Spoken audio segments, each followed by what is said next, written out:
Welcome to Third Eye.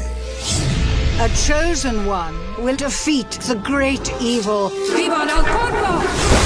Crap. I am sorry. Nothing is working. You are the greatest failure in the history of existence. Question of the cards. What could rescue me from the sludge pit that is my life? That is the definition of not my problem. What have you brought into this house? Third Eye from Felicia Day. Listen on Audible. I know a lot of, so far, the best shirts. The best shirts. On the table. We got Daria, we got two sweet Aloha shirts. Yeah, I didn't even realize that, but... That's why I thought y'all were together, because you guys were like... Yeah. It's San Diego, get with it. Awesome. You want to start this? Sure. Series like this and keeping it in an audio platform for also helping for vision impaired, whereas it's like putting it on a big screen like a TV show or like a movie. Yeah, I mean, that's like, so I was, Felicia and I are kind of the same way where it's like we came up in like DIY, creative spheres.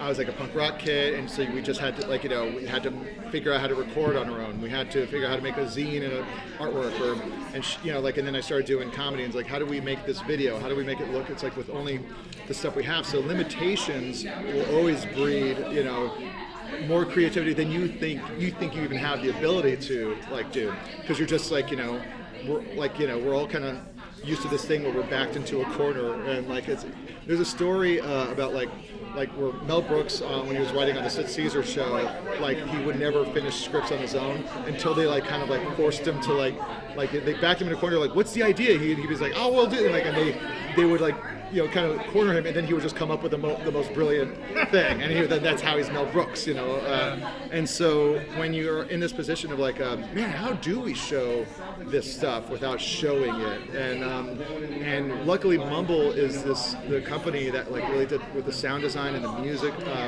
They did such an incredible job where it's this thing where I was like, can you do something like this? Is it neat? Is it possible to get a door sound?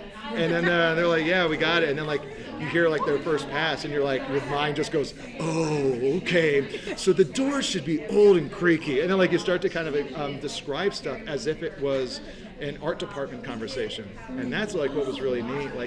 Beaded curtain. It's someone driving by.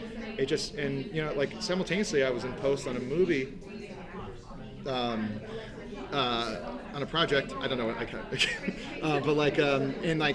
but realizing how much sound helps small movies. It's so much of the stuff is just sound based, and so having to do these two things kind of concurrently really helped inform each other, and it was just one of my favorite things of the whole process. Yeah. I'm very intrigued to see where stories now are just past a frame in movies and TV. Yeah. And you can hear how people's dynamics are with writing. You can hear people's dynamics with acting or with Foley and whatnot.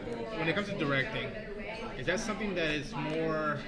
Are you more tactile and want to know where everything's going? Or are you just listen, this is the story we're going and we can change as much as we want? Is that liberty that something intrigues you? Or how do you engage directing with just the mic and all the literally and figuratively to yourself? Yeah. Well, it's you can kind of get away with anything, but you also have to make it succinct. And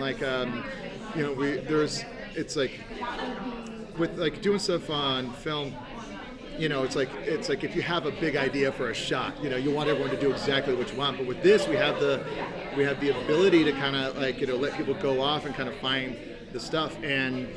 And so and I like that idea of what's how do you bust it open, how do you make it bigger, and it really is just kind of letting people kind of run through it in that space, because that even happens on camera where it's you can run a thing just reading it, but then once you're in the physical space, it's it could be completely different. You have to change the premise of the sketch or the tone of a scene, and finding those in each way, and then always knowing where people are coming from and going or where they're going is it was one of the more fun experiences I've had directing. And then just not thinking about it's their movements, or hey, remember you did this in that last take, or you have to remember to walk over this time.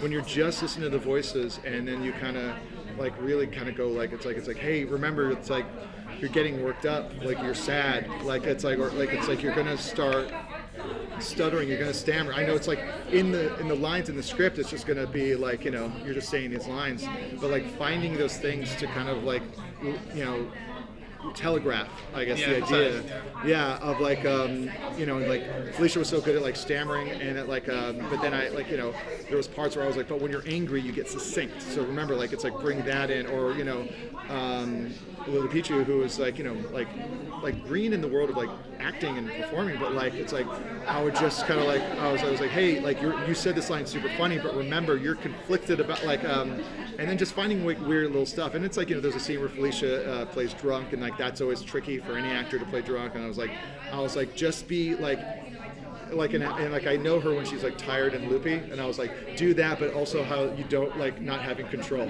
and like, you know, those kind of things. But that's always my favorite thing when any kind of like reference, or not reference, I like, but like that, like a joke in anything or a moment could be like, of like I always call it like you're passing by a door to a larger story, and it's like where you kind of like and it's not even the point of the thing, but you're going by and you go, oh, that's a whole world, like yeah. So that's like my favorite thing. Continuity. Yeah. Getting a little bit more technical on that as well too. What are the really drastic difference in a media like this in terms of directing? What's sort of like the nuances and stuff that maybe the untrained professional art isn't aware of? Yeah, I mean, I got to sit down the whole time. That's really rare. Like when you're directing any video, you're like you just up the whole time, and but like. There's a bit more room for giving line readings, which is kind of a no-no on camera. That's something I was like very able to kind of do without feeling like I was being disrespectful to the form. And sometimes, you know, Neil Gaiman could say, I like that, and sometimes he'll say, that's dumb and you're stupid. But like, it's the thing that I liked about it is just always thinking about, like, as far as like to get real technical about it, like it's like where are you walking in from? What were you just doing? Like always give life to what's happening. Just don't start the lines. Like give yourself some room in the physical space. Were you saying something before you came in, or did you like, you know, think of it like after you started talking, that kind of, you know, aspect. That's the kind of stuff that, like, make sure there's life on either side of the lines in the script. That was like the thing that helped me a lot, and like it's, and I'll probably take that to everything I do the rest of my life. Guys, we don't have time for any more questions. Thank I'm you sorry. so much. They're all good. I didn't mean to yammer so much. Thank you. Thank you. No, thank you so much.